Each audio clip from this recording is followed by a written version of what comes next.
Everybody wants new Nigeria. Nobody wants to continue with this rusted system that is not working for anybody except those who are in government and their cronies and people around them. And when we go to the New Nigeria People's Party, we are happy with the New Nigeria, and we are happy with New Nigeria People's Party. And you see, we are not only looking for party with the majority of people. We are looking for party that has a potential of receiving people who are of like minds. The party is very much concerned about the security in this country. Security is key. In fact, in the past, we were taking security for granted because we believe that every responsible government, not only in Nigeria, but across the country, will ensure the security of lives and properties. Unfortunately, we find ourselves in this country that the government in power cannot really say that they have done that. We have seen what happened just recently from here to Kaduna, where the train was attacked. So many people were killed, some were being injured. Many people were being taken into the bush. As we are speaking now, they are there with the bandits. Only God knows what is happening to them. We have seen young men and women, especially the young doctor that we have seen being killed, and we have seen the dead body and so on. It's very unfortunate. And we are not after the statistics of who was killed, who was not killed. What we are interested in is for the government to go and fish out those bandits and terrorists that are killing innocent Nigerians. Yes, I was trying to harp on these assurances that these people came up with. They went every corner, every nook, assuring Nigerians that they were the only ones with the capacity. And the person of Mr. President is the best thing after Jesus Christ that will happen to Nigeria. And all Nigeria needed to have all its problems fixed was to get that man in power. Today, even his own party faithfuls, like we have listened recently from Governor El-Rufai, Rotimi Amechi, and very many who have come sincerely to admit that there's failure in administration, that there is gross incapacity. But it didn't take us that long for us to know. The first 3 months, in fact, before he resumed office, we knew that they were foisting on Nigeria a person who is devoid of integrity. You see, it is easier for a court to say IPOB is a terrorist group because it is an association that is defined by objectives, and there are leadership, there are structure. You can easily define them as a group. So when you now classify such an organization, then anyone that associates with that organization can be said to be either be a member or aid in affecting the advancement of such cause. Now, these guys are not structured. They don't go about under any name. They are just a bunch of criminals belonging to different camps and different groups that are operating under no name. Unlike JJN, that's the Jamaatul Nasir Islamic, whatever, that's the Boko Haram, and the ISIS in the Islamic West African province. Those are groups that are defined by name and objectives. But these ones are a bunch of criminals. The two major political parties are playing political games. One is watching the other and seeing the direction where the other is going before coming up with his own plan. What is clear is that both parties are in a state. The clamor, for power to shift to the south within the APC, and I'm sure that clamor is not being ignored. That informs the choice of the chairman coming from North Central to make it possible or a reality that power will shift to the south. Now the question is, which part of the south? Southeast, southwest, or south-south? That's a different issue completely. And I'm sure that is what will be resolved at the National Convention or through consensus has been speculated by some within the party. So whatever it happens, whether it's through convention or election or through selection or through consensus arrangement, what is certain in APC is that the candidate will come from the south.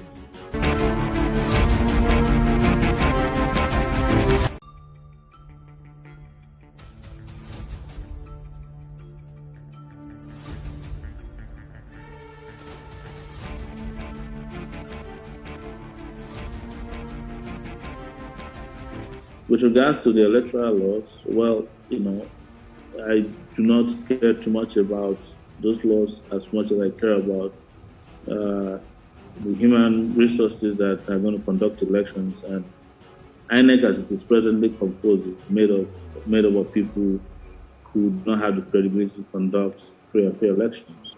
I'm not interested in zoning.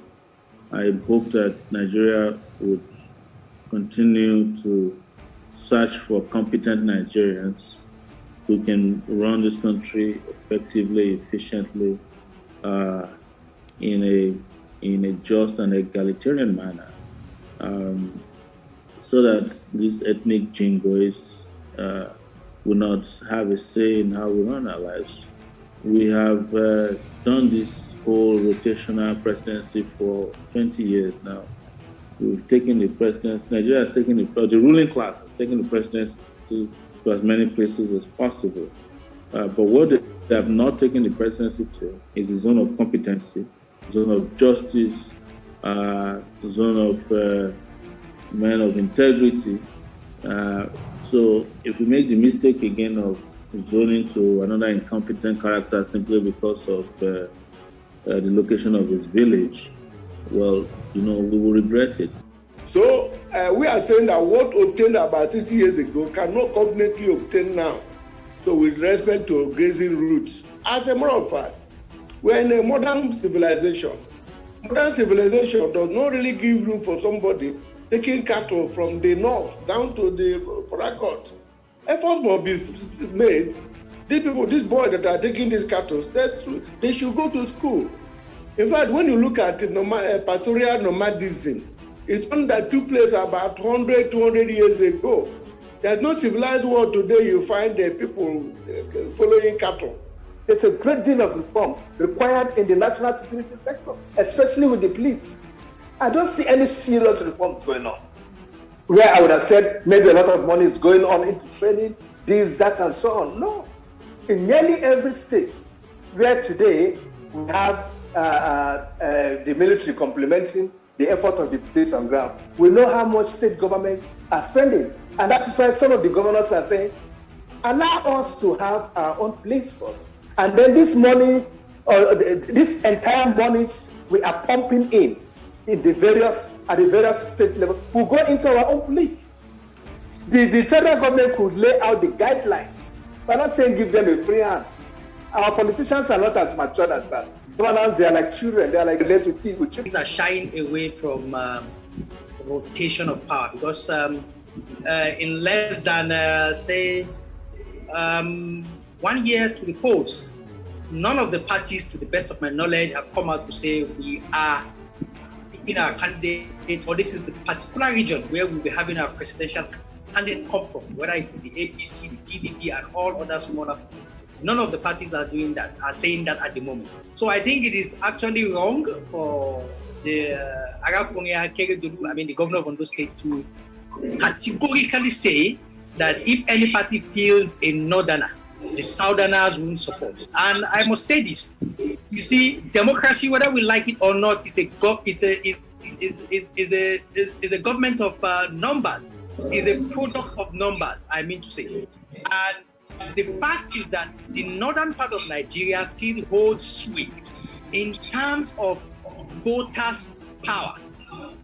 So it holds on any candidate, whether it's particularly candidate coming from the south, to romance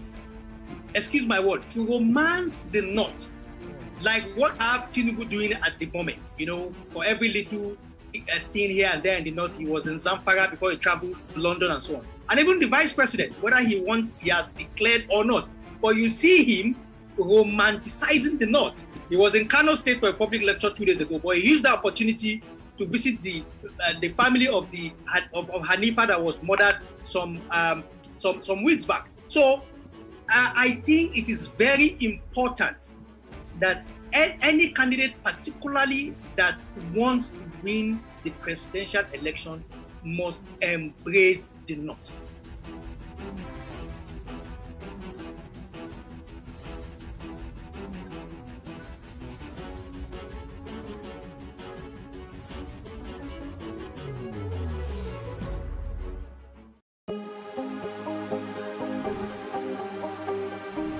This is it for upcoming artists to blow in Nigeria.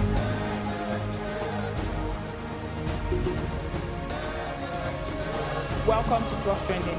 I am Booking November, your host, saying thank you for joining us on today's episode. Welcome back. It's tea time on PlusTvAfrica. Practice makes perfect. I'm not perfect yet, but I'm a lot better than I used to be. He's a king. He's entitled to marry 100 if he wants to.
What we do not understand, we will stigmatize. What you can see is the remaining of the tanker that exploded. The suspect equally confessed.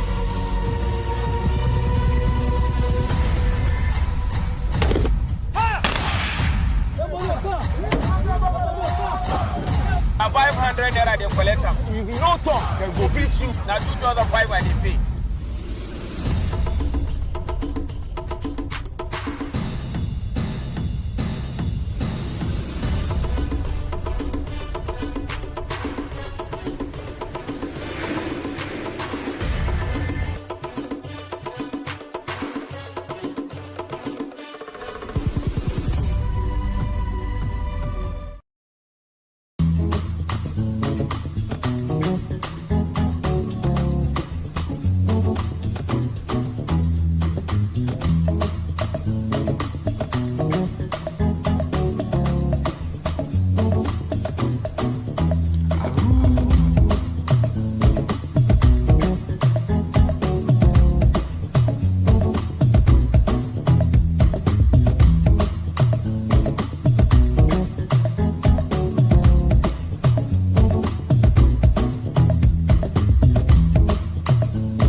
Grant local government autonomy or break up Nigeria. This is according to the Nigerian Union of Local Government Employees.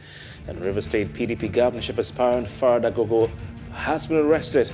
We have details of this with analysis right here on Plus TV, on Plus Politics, and I'm Kofi Bartels.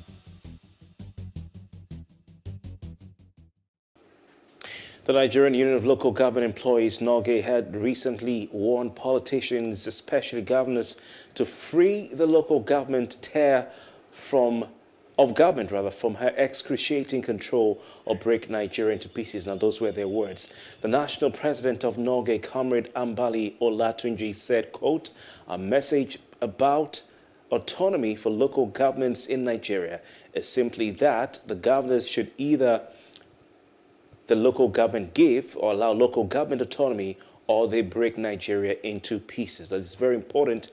Joining us to discuss this is the National Coordinator of Democracy Vanguard, John Mutu. John Mutu, thanks for joining us.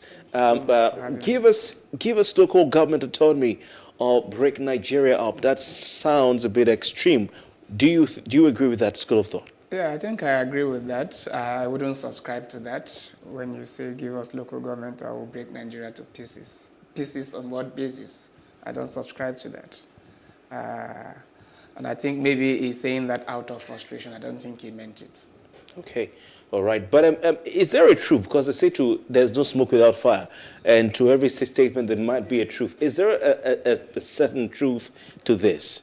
When we hear such a group, a very important body, say that if we do not have autonomy in the local government system, that the nation might break into pieces. Is there a possibility? Let's put aside the extremity of the statement. Is there a possibility?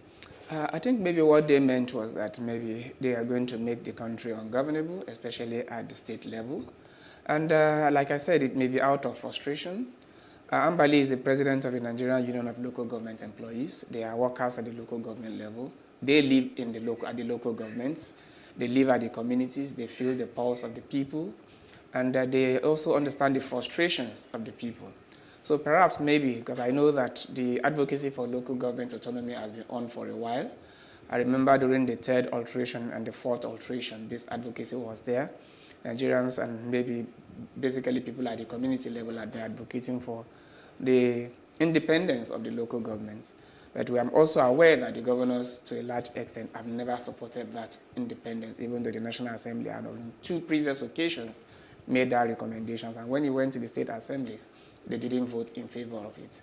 So I think he knows what he's talking about. They've been engaging with the state governors. They've rallied around this, because they've traveled around this, because they've met with governors, and they understand what they are saying. But like I said, I won't subscribe to that kind of extreme measures. And I think we'll continue to engage and let the governors and other stakeholders who are opposed to local government autonomy see reason and free the local government. All right. So it's been a very, very tough period for the country with different agitations. I'm sure we don't want any other thing to lead to the breakup of Nigeria. We can't afford another conflict, can we? But it's become really, really difficult. I mean, I know that in Kaduna State, Nasser El-Rufai has done his best to allow the local government free hand, especially financial autonomy.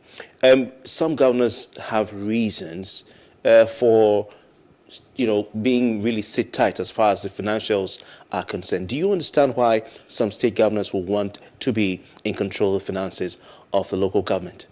Okay, thank you so much. I think I've followed this discussion for some time, and I've been actively involved in this discussion. And just recently, I was in Ibadan for a conference of the speakers, and the Oyo State governor was invited to that forum. And one of the things he said was that if local governments are granted autonomy, urban-based local government areas will not be able to pay wages of local government workers. They are of the opinion that the federation allocation to local government is not sufficient to take care of the needs and just even the the wage bill of the local government. So the state government is saying that if they are given autonomy, there will be chaos, They won't be able to provide the essential services. They won't even be able to take care of the wages. And as of today, what they are telling us is that the state government augments the wages, augment the shortfall that comes to local government. Once they free them, they won't be able to take care of the local government. And I specifically also said that especially urban-based local government. And I had cause to challenge that. There are urban-based local government, there are also rural-based local government.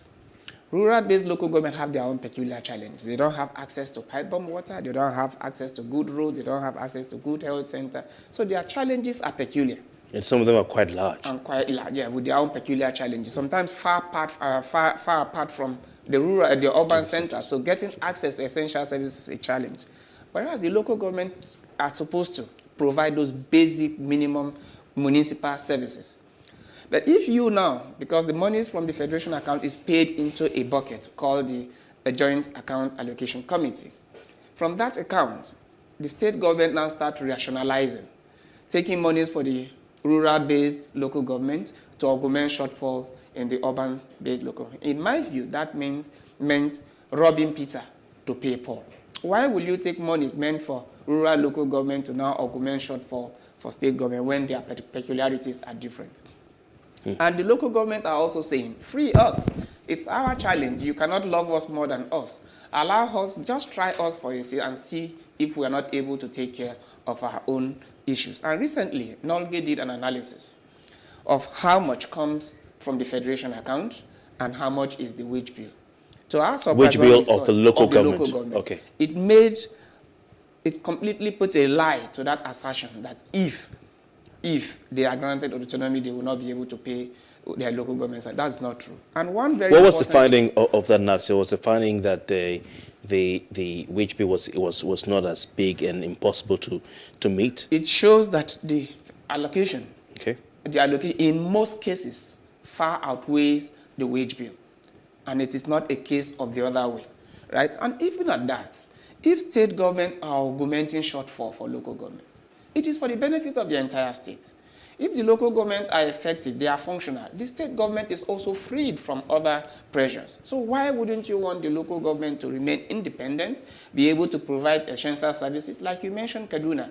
Kaduna is one example of where local governments have been given the, access to their fund and they have been able to manage their case. You can see, go to Kaduna, you see local government chairman constructing roads, building hospitals. You go to Jigawa, where they also enjoy that relative autonomy. You see them constructing roads and providing essential services.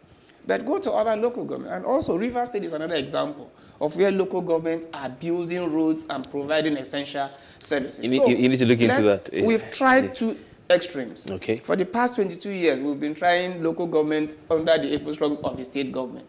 Why don't we try something different? So you're saying in River State, for instance, local governments are empowered to they're autonomous. They can do their roads. We have seen evidence, and Nolge has also provided a series of evidence to show that local governments are able to provide municipal services. It may not be to the extent that we would, but the state government also complement what they are doing. And that way, if the three tiers of government, the federal, state, and local government are working effectively, citizens will benefit. But when it is only the first, just a minute, if it's only the federal and the state, and local government are rendered redundant, then the people at the rural community continue to suffer, and pressure is on the state and the federal government.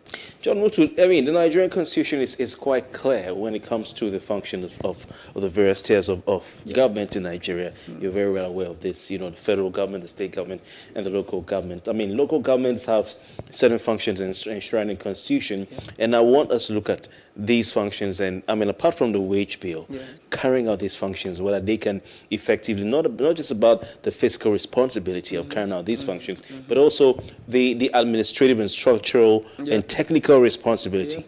We look at, for instance, roads. If we were to see local governments embark on road construction, to the level, the category of roads they're meant to, can they adequately? I mean, I have seen local government chairmen in different parts of the country construct roads that you will not be proud of. And you know that this particular road that a local government chairman is constructing, that a state governor can never and will never construct such a road, in that local government area. We look at infrastructure, infrastructure development, certain categories of infrastructure. You look at markets, for instance. You look at parks and maintenance of parks, water and sewage. Waste collection is not a function of any state government. Waste collection is a function of a local government in the Constitution. Even animal management, pet registration, abattoirs, what we call slaughter in this part of the world. They're meant to do that as well. And these are very, very important. Can they, even provision of health facilities, at that level, at the primary level, local governments are meant to do that. When you look at all these things, with the know-how and the technical capacity and, meant to get, can they sufficient, let's leave money aside, capacity, can they carry these functions out? Unfortunately, you cannot put money aside. It is the money that they are going to use to perform these functions. You remember before 1999, local government were performing those functions. But with the advent, maybe the return to democracy, right, with the Joint Account Allocation Committee, with the current practice, you see that gradually local governments have become stifled and they've been rendered, ineffectual. If the resources are there, they will build capacity. So what you're talking about is a capacity issue. It is the resources that will make them to be able to employ the right engineers, the right manpower, the right supervisors to provide those services. They may not be at the same level with the states. They may not be at the same level with the federal government, but they are able to provide rural feeder roads. They are able to provide culverts. To what quality? To what quality? In terms of the capacity is what I'm talking about. It is because of the absence of such empowerment that has made the National Assembly, federal government, coming to build, coming to start doing boreholes at the community level. That function has been hijacked. And once you hijack that function and you don't allow them to grow their capacity to perform that function, they will become weaker. But what I'm saying is that give them the mandate, give them the resources, and over time their capacity will be built. Waste collection. Yes. If you look at Lagos, for instance, if we were to leave, because this is what it ought to be. Oh, yes. The state government has no business in Lagos State or any state collecting waste. True. And collecting the rent or the taxes or whatever. But imagine leaving waste collection in Lagos State to the local government. You go to Kosofe, they collect their waste. You go to Omodofi, they collect their waste. You go to any other. Will Lagos work? Would it work that way? Do they have the capacity? I assure you, the first question is that why did the framers of the Constitution, bring bring local government into existence? In a democratic system, the whole idea is to bring governance closer to the people. If you have a local government, the chairman or that local government council's focus is on their immediate environment, Kosofe local government that you mentioned, for instance, the wage collection emphasis will be only within that municipality. Other local government chair will also focus on their own municipalities. When you decentralize wage collection, it becomes more effective. But when you centralize it and only the state government agency perform that function, they will not be able to perform it effectively. And like I said, don't forget, local government have been performing these functions before now. Nigeria gained independence since 1960. Well, was that not, a different era? No, it's the same local government, it's the same people. Do we have the same capacity, the same qualified persons manning local governments like we had years ago, pre-99, even if you go to 92? Yes, can I ask you, sir, what has happened is because the resources for people to perform their function has been seized, Local government have now become maybe salary payment centers. The chairman of the local government now live in the state capital. Councillors have moved from the local government to the state capital. Nobody is at the local government. And these are the same people you want to be collecting refuge. Why have they done that? Why have they moved? It's because there is no activity. There is no resources to perform any function. And once there is no work, and there is so much pressure, there is no money to perform the function, they flee. What I'm trying to say is what has changed? It's the same people in 1992 or before, the same Nigerians are still there. But once there is no resources, the right people will not want to come and contest for local government chairmanship. Who want to fail? Will I want to come and be a local government when I know that I won't have the resources to perform? And that is why they will continue to bring in their own surrogates that will come and sit, who don't even have the capacity, but they are responsible to them alone. And that is why in most states they don't even want to conduct local government elections. They will want to use political appointees who will not question them. And these political appointees are only accountable to their appointer. But if there are elected officials. And that is one of the recommendations of the Constitution Amendment, that only democratically elected officials should be allowed to manage local governments. That way they can be accountable to the people. Only local government that have elected officials will have access to funds. So if a state refuses to conduct local government elections, the federal government will not release money spent for local government. But you've used a fantastic word, which is surrogates. Yeah. And some would argue that even with conduct of elections, it doesn't change anything. That's true. Of course, we're used to the era of caretaker committee chairman, caretaker local government chairman, which was which is alien actually to Nigeria's constitution and laws. A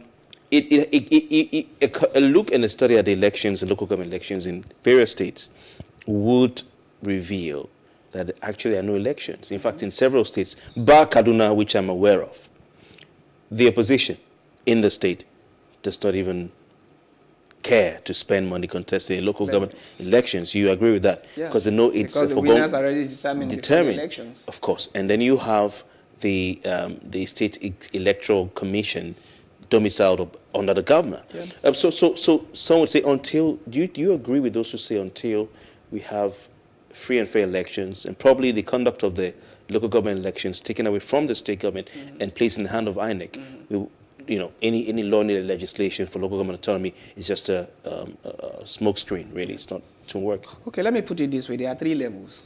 One is financial independence. Okay. Let them manage their funds. Let's hold them to account. 2 is administrative independence. Only elected officials with councillors with the mandate of the people, supposedly, whether it is rightly or maybe, but at least they have a mandate, should be allowed. So that is administrative independence. Okay.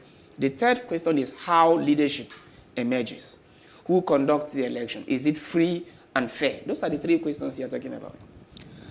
When, unfortunately, I was part of the process, right? The Constitution Amendment process. So, and the advocacy for that. From beginning, NOLGI, NUT, and all of them were saying that it is all or nothing. That we want administrative independence, we want financial independence, we want local government elections to be severed completely from the federal state government and given to INEC. But in the course of the engagement, we realized that it was going to be difficult to get all the 3. Why? We said, well, the governors are fighting back. Of course, definitely, including even the legislators that will vote. So we had to meet them halfway, because they are saying that this is a democracy. There are 3 democracies, that local governments are part or appendages of the state government. There was this fear that if INEC conduct local government elections, the federal government will start controlling local government and will be using them against state governors. So we now say, if that is your fear, let's meet you halfway. If not halfway, 70%. Grant them financial autonomy, grant them administrative autonomy. Let's get these ones for keep. Then we can continue the advocacy for the 3rd leg. I'm an apostle of incremental change. They were happy with that. So the state assemblies will still have supervisory control over the local government so that they don't abuse it. That's what we agreed. So grant them the financial autonomy now. Each local government should bear its name. It is easier for communities and local government people to hold their local government chairman account knowing that 100 million was released to them than going to hold the governor accounts. But if you've put it excellently, financial autonomy, administrative autonomy, and then the elections being free and fair and the will of people being exercised. But some would argue that, and this is my observation, that as long as the governor of a state determines who becomes local government chairman, and we've seen what is playing out in Rivers State, with somebody who was not meant to be there, or was not needed at the screening, he popped up and he was arrested. In some states where you have a governor being politically strong, you want to call it that, you don't buy your form, party form you don't buy. When he decides who wants to run, they'll buy the form, they'll give it to you. So you didn't put yourself there. Now, when you know that he pays the piper, when the money comes in, that financial autonomy, do you think that in the true sense of the word, they can say, we have financial autonomy, okay, you can't touch this money? If he says, send the money here, or you can't spend money without me, are you sure they couldn't do it otherwise? Yes, I think, like I said, we can't change the world in one day, and you can't solve all the problems in one day. let's keep chopping the problems gradually. We'll get to the... But in effect, the administrative, and if there is no electoral independence... Hold on, sir. Sir, the administrative autonomy and the financial autonomy that you are touting would basically be on paper. Okay, let me give you this. What will you want? Will you want to say because we don't have electoral independence, we should also leave the money, leave the instability in the local government? No. At least let's get 70% now and continue to fight for the remaining 30. As of today, it's either we change what is on ground now or we don't attempt it at all. And I tell you, the governors are enjoying the status quo. They don't even want to leave an inch. We are saying that, look, we may not change the world overnight, but let's start somewhere. And that somewhere is that release this money. As of today, the Minister for Finance, when she's releasing the money is paid into a joint account. Who is in control of the account? It's the state government. We are saying that let each local government have statutory account, so that once the money comes into that account, Nigerians and everybody know who to hold responsible. The local government chairman will not say we were not giving money. The money has been given to you. That's number one. Number two, we are also saying that let there be stability in the tenure of local government. You remember, right now, a lot of states are conducting local government, even when they know that they are in transition. And once APC, for instance, is an APC state, conduct local government at the end of it, they win. At the end of the election, let's say a PDP governor comes in, it dissolves all the local government and conducts its own local government. Okay. We want to stop that. We have to move. But you know, Kwame Nkrumah it was who said on the night of the independence of Ghana that the independence of Ghana as the first black nation, South of Sahara's independence, is meaningless unless it is linked up with the total liberation of the African continent. So the point I was trying to make is that the financial autonomy and administrative autonomy is meaningless unless they have electoral independence. That is why I'm saying that I don't want to use the word meaningless. It may not be as effective as we want it. All right. Thank you very much for your time, John Mutu. But we will be speaking with our next guest, and John Mutu is the National Coordinator, Vanguard, Democracy Vanguard.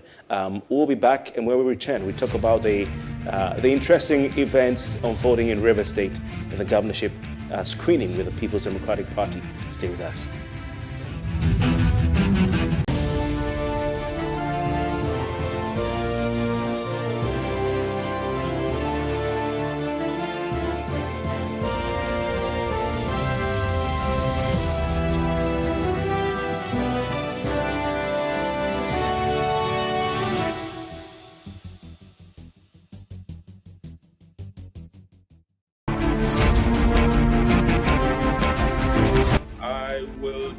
The president 70% in the fight against corruption. You see, fighting corruption is not a tea party.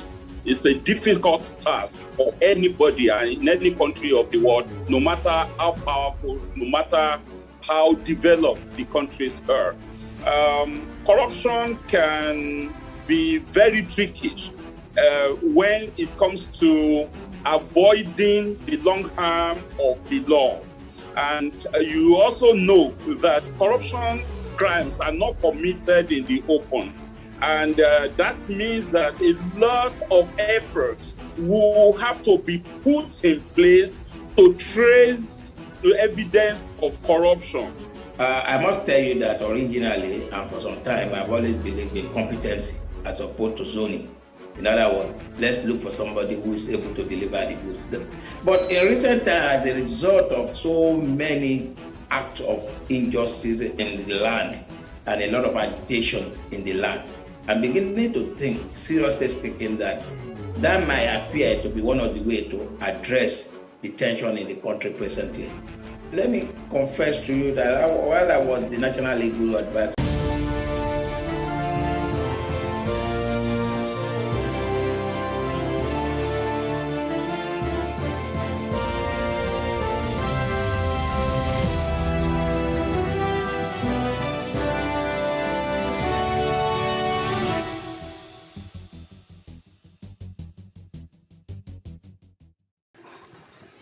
You're welcome back. Farah Dagogo, the People's Democratic Party governorship aspirant, who is also a member of the House of Representatives representing the Boni Degema constituency, was arrested yesterday.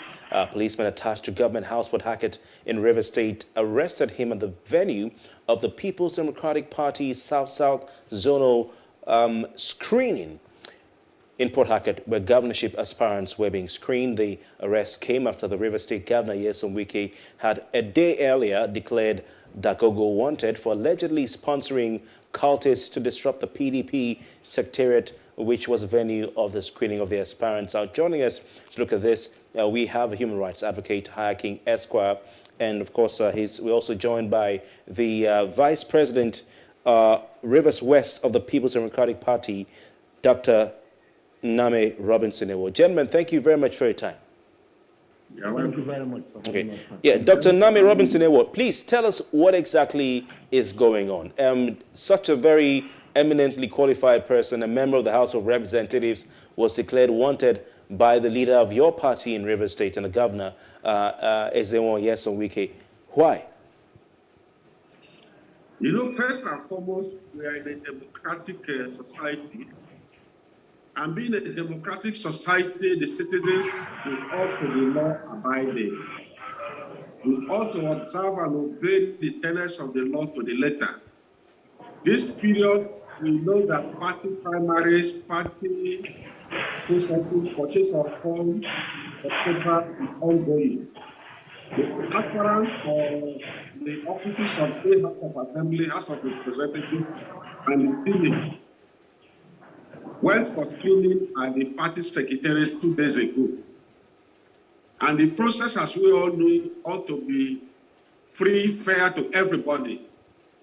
Unfortunately, hoodlums found their ways into the party secretariats and the surrounding areas.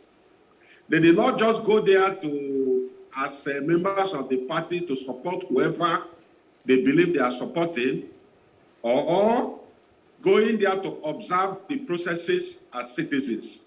But they went there with arms, ammunition, etc. And these hoodlums were identified with Farah Dagogo. Farah Dagogo, as we know him, is a member of the Federal House of Representatives, representing Boni Degema Federal Constituency. He's a lawmaker, and he ought to know what the law says. He ought to know how citizens should behave, conduct themselves at every point in time, especially in public places. Farah Dagogo, as a lawmaker, ought not to associate himself with issues that have to do with hooliganism, cultism, etc. But all these cultists, boys that were found arrested within the party secretariat, happens to be persons that were related or associated with Farah Dagogo. Okay. Based on these facts, that the state governor, Executive Nyesom Wike, had to declare him wanted because as a lawmaker, he ought not to identify with hooliganism, with hoodlums. At any point of the time. Yeah, so, Dr. Robinson-Ewo, so you're saying Farah Dagogo was not at the state party secretariat, but the people who went there to disturb the process were associated with him, and these are cultists. You say? Okay, all right. Mr. King, you in Rivers State, you're a human rights advocate. I've seen some statements coming from the human rights community in Rivers State regarding it, but you've heard from the Honorable PDP Vice Chairman, Rivers West, that Farah Dagogo's boys associated with him, cultists, went to disrupt activities in the process at the PDP party secretariat. That's why he was declared wanted by the governor. Your thoughts? Well, thank you very much, Kofi, for having me. If I'm hearing the voice, I'm not even seeing your face. I only see my face and the other discussant. I want to start by saying that I may not want to really go into the merits of the allegation, but I will simply say that I will simply look at the legal issue, and the issues I will look at is whether the governor of Rivers State has power to declare any citizen wanted, talk more of a representative, a House of Representative member. Why we say so is that because the Constitution has made provision of the powers of the President, the House of Reps, the House of Assembly, and the President of Nigeria. We in the civil society, we are interested in the rule of law. Let the rule of law take its course. If Farah Dagogo has breached any, committed any offense or sent people to commit an offense, he should be investigated. And when investigated, he should be, prosecuted accordingly. That's our position. But the situation where the governor or the president just issues verbal orders and the police carries them out is a dangerous one for our adult democracy. I don't want to call our democracy fledgling democracy. I don't want to call it emerging democracy because at 23, the democracy will be 23 by May of this year, 2022. By that's about a month time. Today is 29. Okay, 29th April. So in a month's time, 29th April 2022. So in a month's time, we will be 23 years old as a democratic nation. So 23 years old is a man, is no longer a teenager. So we are man. Nigeria is a man when it comes to democracy. So our man democracy should not be seen to be violating, human rights and not following the rule of law. Like I said, does the governor have right to issue orders? This person, so that I'm talking now, the governor can just say in the government house in Port Harcourt, issue order, go and arrest Hayatin, and police will sheepishly come and arrest me because I'm talking or I have committed an offense. No, the governor ought to write or get a lawyer, the attorney general, the right to petition. He should be arrested and investigated and prosecuted. You should look at the truth with which this thing is. I'm talking to politicians because all of you, whatever you sow today, you reap tomorrow. What about if the Buhari now declares, they will go and arrest me, and they'll come and arrest me? So if people like us will keep quiet, I will not keep quiet. Okay, because he has just issued orders and Farah Dagogo is now arrested. Buhari now says in Abuja, say, come on, go and arrest me. Okay. I will not keep quiet. So what you're saying? And say it is wrong. Yeah. So we are talking about the law and the rule of law. So Barrister, what you're saying is that the governor has the power to. Yeah. So what you're saying is the governor does not have the power to declare anyone wanted. Is that what you're saying, Barrister? That's what we are saying. Because we have said that before, even when you declare some people wanted in the power. We said no. There is no such power. I don't know why the police they keep on carrying out this order, including the president. The president of Nigeria does not also have such power. It is the police that have power to investigate a matter. After you investigate a matter, people will be arrested. Just like EFCC financial crime, they will investigate. And after that, the people will be arrested. All right. But Barrister, please permit us to bring back in the Honorable at this time. Yeah. Honorable Robinson Ewo, we've been witnesses to the rhetoric.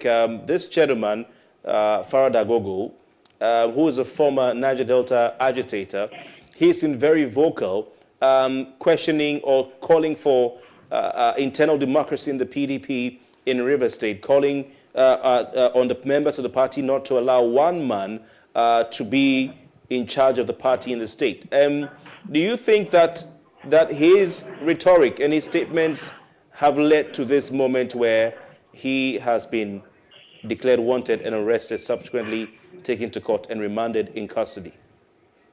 Well, anything is possible for the politicians. Yeah, Mr. King, that question was directed to Robinson Ewo. Yes. Is it me? No. That's Honorable Robinson Ewo. Okay, Honorable, okay. Yeah, Dr. Robinson Ewo, please go on. Is beyond declaring Farah Dagogo wanted. The issue before us, as is being canvassed by the civil society young man in the studio there, is about the law. And issues of the law must go before the court for the court to interpret. Whether the governor, within the confines of his power, have the right or the powers to declare Farah Dagogo wanted is for the court to interpret at this point. But the issue before us is The conduct of a federal lawmaker, a lawmaker of a high repute in the Federal House of Representatives, his conduct, both in the public and in private, calls to question. Whatever action he takes, both in private and in public, affects whatever the society we face. At this point, let us look at the conduct of this Farah Dagogo we are talking about. As a federal lawmaker, what are his rights? First and foremost, it's not about the law. He's an ordinary citizen. He's a citizen like all of us. We are subject of the law. We are subjected to the law. We are within the confines of the law. If we misbehave, we ought to face the law. Farah Dagogo is before the police as we speak. Whether it is within the right of the governor to declare him wanted or not, we have gone beyond that at this point. It is for the court now to look at, investigate the conduct of Dagogo, whether it's associated with the cultists, whether it's a cultist himself, or the issues surrounding the disruption of the activities of the party. But Dr. Robinson, because of time. Dr. Because of time, let's look at the fact that Farah Dagogo seems to is actually out to contest for the position of the governor of Rivers State, and he has said in previous weeks and months that nobody should be allowed to be an emperor or to be a dictator in the PDP. So obviously he was referring to the governor, and the talk is that the governor does not want him to contest for this position. So why was he declared wanted a day to the PDP primary? The PDP governorship screening. No. The issue is not whether he wants to contest governorship or not, because we have over 12 persons that purchased form for the position of governorship in Rivers State. And I'm sure Farah Dagogo is one of them. Outside Farah Dagogo, who else is complaining? Dictatorship in PDP, I don't think is there. PDP is a democratic party. The governor is a member of the PDP, just a single member. The governor himself is running an election. And if the governor is passing from the playing ground, I don't think this issue has anything to do with whether Farah Dagogo wants to contest the governorship or not. Just like every other person that is contesting the office. All right. All to conduct himself in a way and manner that he conforms to the law of life. Because you are contesting the office of governorship, does not give you an extra right or power. Okay, Dr. Robinson, this is quite interesting. What you're saying is that, Dr. Robinson, what you're saying is that the Honorable and his arrest and his declaration of his being declared wanted and his subsequent arrest has nothing to do with his very, very tough stance against what he calls dictatorship by the governor and the party, and his ambition to become the next governor, or at least contest the PDP primaries. We'll take some more time to consider the situation, of course, come back to it as events unfold. But I want to thank you very much, Dr. Name Robinson Ewo is the Vice Chairman of the PDP in Rivers West Central District, Rivers State, and of course, a Higher King Esquire lawyer and human rights advocate. Gentlemen, thank you very much for your time. Thank you. All right. And that's the size of our show. Thank you very much for joining us all through this week on Plus Politics. We return on Monday. My name is Kofi Bertels. Good night.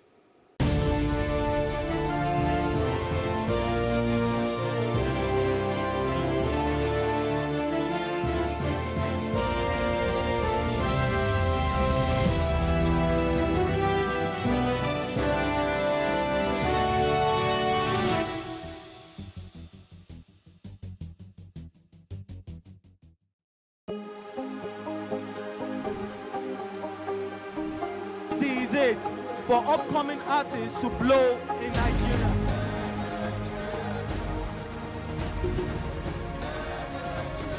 Welcome to Plus Trending.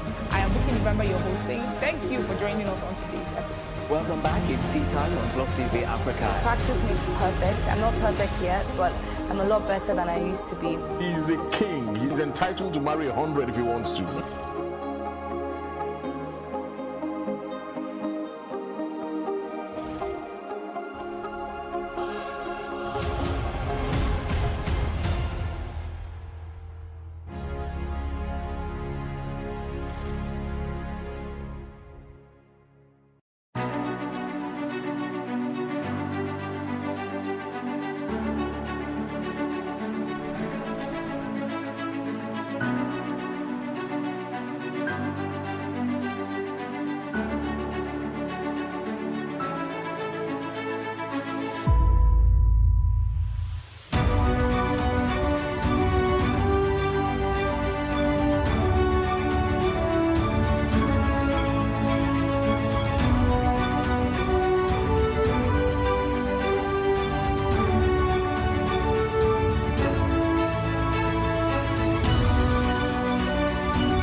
What we do not understand, we will stigmatize. What you can see is the remaining of the tanker that's